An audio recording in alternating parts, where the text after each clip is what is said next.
Hello everyone. आज Nifty ने काफ़ी एक साइडवेज मूव दिखाया है। और बैंक निफ्टी को देखें तो बैंक निफ्टी ने कल का जो मूव है उसे कंटिन्यू किया था। ये 5 मिनट का बैंक निफ्टी का चार्ट है आपके स्क्रीन पे।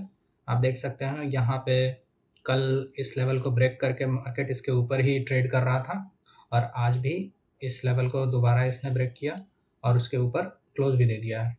तो बैंक निफ्टी एक तरह से एक डायरेक्शन में मूव कर रहा था, लेकिन निफ्टी एक साइडवेज मूव में ही बना रहा दिन भर। और चलिए अपनी पोजीशन में दिखाता हूँ आपको। तो ये है मेरा आज का पोजीशन। निफ्टी को भी मैंने ट्रेड किया था पहले, जिसमें 165 रुपीज़ के आसपास का लॉस दिख रहा है। और बैंक निफ्टी को ट्रेड किया था, उसमें 255 रुपीज़ का लॉस हुआ है आज, यानी टोटल 420 रुपीज़ का लॉस है। ये एक CNC की पोजीशन है, इसको इग्नोर करिएगा आप लोग। तो चलिए ऑर्डर्स में चलते हैं और अपने ट्रेड की एनालिसिस को देखते हैं कि मैंने कब क्या ट्रेड किया था और उसके पीछे लॉजिक क्या था। तो पहला ट्रेड मैंने 10 बजे निफ्टी में लिया था। 22,600 की कॉल शॉर्ट की थी मैंने। एक लॉट में 77.75 के आसपास था प्राइस। चलिए एक बार चार्ट पे चलते हैं और ये निफ्टी का चार्ट है। ये है 10 बजे की कैंडल। और यहाँ पे ये इन्वर्टेड हैमर जो है, इसको जब ब्रेक किया था तब मैंने यहाँ पे ट्रेड किया था। और ट्रेड होने के बाद मार्केट जो है वो वापस से एक बड़ी कैंडल बना के जब रिवर्स हो रहा था, ये कैंडल जो आप देख रहे हैं, ये बड़ी सी ग्रीन कैंडल, इसका टाइम है 10:20। तो आप ऑर्डर्स में देखेंगे तो 10:23 में मैंने इस ऑर्डर को स्क्वायर ऑफ किया है। हालांकि मेरा स्टॉप लॉस हिट नहीं हुआ था इसमें, लेकिन जिस तरह से ये कैंडल बन रही थी मैंने ऑर्डर को मार्केट ऑर्डर पे स्क्वायर ऑफ कर दिया। देखिए ये चीज़ें तो एक्सपीरियंस से ही आएंगी कि अगर मार्केट रिवर्स हो रहा है तो आपको चार्ट देख के वो पता चल जाता है। आपको पता चल जाए कि आपका पोजीशन रॉन्ग डायरेक्शन में है तो उसको स्क्वायर ऑफ करने में ही फ़ायदा है, पूरा स्टॉप लॉस देके फिर कोई फ़ायदा नहीं। जैसा कि हमने पिछले दिन ट्रेड किया था, शायद 3 तारीख के ट्रेड में, जो मैंने स्टॉप लॉस हिट होने तक का वेट किया था, तो आज मैंने वो गलती नहीं की और मुझे लगा कि यहाँ पे मार्केट डायरेक्शन चेंज कर रहा है तो मैंने ऑर्डर स्क्वायर ऑफ कर दिया। तो इसीलिए हम काफ़ी छोटे लॉस में यहाँ पे एग्जिट हो गए।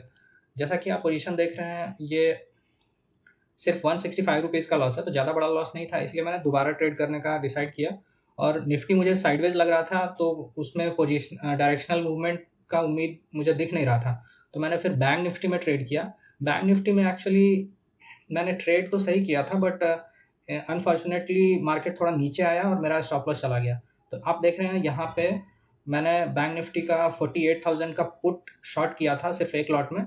12:42 की कैंडल को देखते हैं। ये वो कैंडल थी जिस पे मैंने ट्रेड किया था।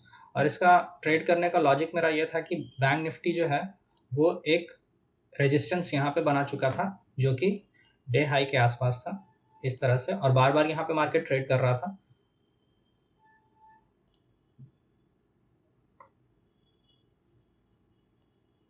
बैंक निफ्टी एक रेजिस्टेंस ऐसे बना चुका था और इसी लेवल के आसपास ये ट्रेड भी कर रहा था। तो जब ये यहाँ पे इस रेजिस्टेंस को टच करके नीचे आया तो उसके बाद आप देखेंगे कि किसी ने भी प्रीवियस कैंडल का हाई ब्रेक नहीं किया, और ये कैंडल ने जैसे ही प्रीवियस रेड कैंडल का हाई ब्रेक किया, मैंने यहाँ पे एक इस छोटे से स्टॉप लॉस के साथ एक ट्रेड लिया। और अगर ये मार्केट यहाँ पे नीचे नहीं आता तो शायद अच्छा खासा प्रॉफिट भी मिल जाता। एनालिसिस तो मेरा सही था, बट ये मार्केट की अनफॉर्चुनेट मूवमेंट के चलते, अनफॉर्चुनेट तो नहीं कहेंगे, मतलब मेरे अगेंस्ट मूवमेंट जो थोड़ी सी हुई उसके कारण मेरा स्टॉप लॉस चला गया। और 2 स्टॉप लॉसेज जब चले गए तो उसके बाद मैंने फिर तीसरा ट्रेड करने का सोचा नहीं। और ठीक है, आज 420 रुपीज़ का हमारा लॉस है, जो कि काफ़ी बड़ा लॉस तो नहीं है जैसे हम प्रॉफिट्स अचीव करते हैं। आपने अगर मेरी पिछली वीडियोस देखी होगी तो ये एक मनी मैनेजमेंट का ही पार्ट है कि हम लॉसेज अपने प्रॉफिट से छोटे रखते हैं तो प्रॉफिटेबल होने में ज़्यादा टाइम नहीं लगता। तो आप यहाँ पे देखेंगे कि जब मैंने 48,000 की पुट को शॉर्ट किया था तो यहाँ पे देखिए 1:06 में मेरा स्टॉप लॉस हिट हुआ था और 219 के आसपास मैंने शॉर्ट किया था इसको। और ये अगर देखेंगे अभी तो 48,000 का पुट का जब क्लोज हुआ मार्केट तो 110 रुपये पे चल रहा था, मतलब 100 रुपये के आसपास यहाँ पे प्रॉफिट हो सकता था। बट चलिए कोई बात नहीं, नेक्स्ट टाइम हो सकता है मार्केट हमें इससे भी बड़ा प्रॉफिट दे दे। तो आप देखेंगे कि ये डायरेक्शन कैसे मुझे पता चले कि ये डायरेक्शन में मार्केट मूव कर सकता है। तो ये इतना स्टेडली मूव कर रहा है और आप देखेंगे तो प्रीवियस लो इसने कहीं पे ब्रेक नहीं किया। आप देखिए इस तरह से यहाँ से मार्केट लोअर लो बनाता जा रहा था, यहाँ तक मार्केट ने लोअर लो बनाया और उसके बाद ये देखिए प्रीवियस लो ब्रेक नहीं कर रहा था मार्केट, और उसके बाद ये जो डे हाई है यहाँ पे आके थोड़ी देर कंसोलिडेट करने के बाद ये यहाँ पे ब्रेक आउट दे चुका है। तो आप देखेंगे तो यहाँ पे ऑप्शन सेल करके प्रॉफिट लिया जा सकता था, जो कि मैंने ट्राई भी किया था, बट वो सक्सेसफुल नहीं हुआ। अगर सेकंड अटेम्प्ट करता तो हो सकता है सक्सेसफुल हो जाता।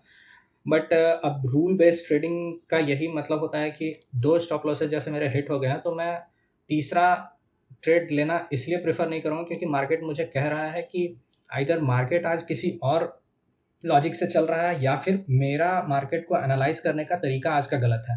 नहीं तो 2 स्टॉप लॉसेज हिट होते नहीं। तो जब मार्केट ही आपको बता रहा है कि आपका एनालिसिस आज सही नहीं हो रहा और 2 बार आपने अपने स्टॉप लॉस हिट करा लिए हैं, तो उसके बाद आपको छोड़ देना चाहिए। उस डे को आप जाने दीजिए, आपका माइंडसेट भी खराब हो जाएगा। सपोज करिए मैं एक और ट्रेड यहाँ पे ले लेता जिसमें 500 रुपये का लॉस हो जाता, तो ओवरऑल मतलब वो लॉस ही होता है, एक तरह से 1000 रुपीज़ का लॉस चला जाता। अगर आप एक लॉस फिक्स रखते हैं डे में कि 1000 रुपीज़ का मेरा लॉस है, तो ऐसा ज़रूरी नहीं है कि आपको वहीं तक ट्रेड करना ही है।